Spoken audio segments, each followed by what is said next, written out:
कभी कभी ना, सबसे ज्यादा डर उन दरवाजों के पीछे छिपा होता है जिन्हें खोलने से मना किया जाता है। आज हम एक ऐसी ही छोटी सी लेकिन डरावनी कहानी को परत दर परत खोलकर देखेंगे और समझेंगे कि कैसे डर और सस्पेंस को बुना जाता है। तो कहानी की शुरुआत होती है एक नए किराएदार राहुल से, और मकान मालिक ने उसे बस एक ही नियम बताया। सोचिए, एक अजीब सा अशुभ नियम। यही वो पहला बीज है जो दिमाग में शक पैदा कर देता है कि आखिर उस बंद कमरे में ऐसा क्या है। अब देखिए, शुरू में तो राहुल ने भी वही सोचा जो शायद हम सब सोचते।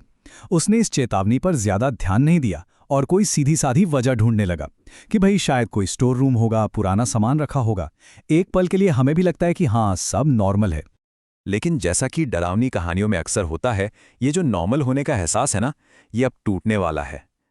एक रात उसे कुछ ऐसा सुनाई देता है जो हो ही नहीं सकता। उस बंद खाली कमरे से किसी के चलने की आवाज। यहां आकर सारा लॉजिक खत्म हो जाता है और असली डर यहीं से शुरू होता है। अब यहां कहानी में सबसे मजेदार बात क्या है? वो है राहुल के दिमाग में चल रहा कंफ्यूजन।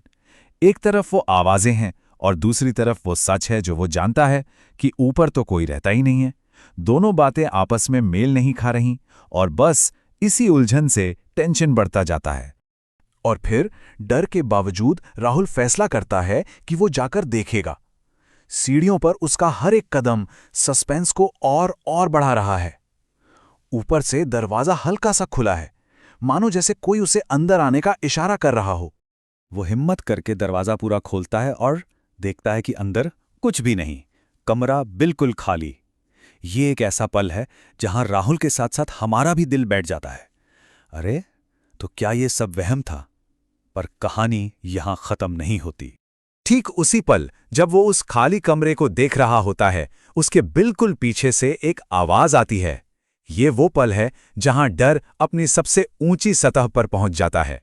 राहुल घबराकर पलटता है और देखता है कि मकान मालिक खड़ा है, जो मानो कहीं से अचानक ही वहां आ गया हो और उसे नियम तोड़ने के लिए घूर रहा है। खैर, रात तो जैसे तैसे गुजरती है। अगले दिन राहुल के दिमाग में हजारों सवाल हैं। वो जवाब ढूंढने के लिए या शायद बस अपना मन हल्का करने के लिए पड़ोसियों से बात करने जाता है।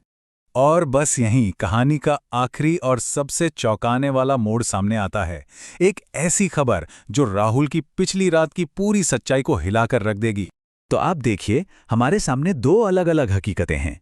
एक तरफ राहुल का सच है कि वो रात में मकान मालिक से मिला था, और दूसरी तरफ वो सच है जो पड़ोसी बताने वाले हैं।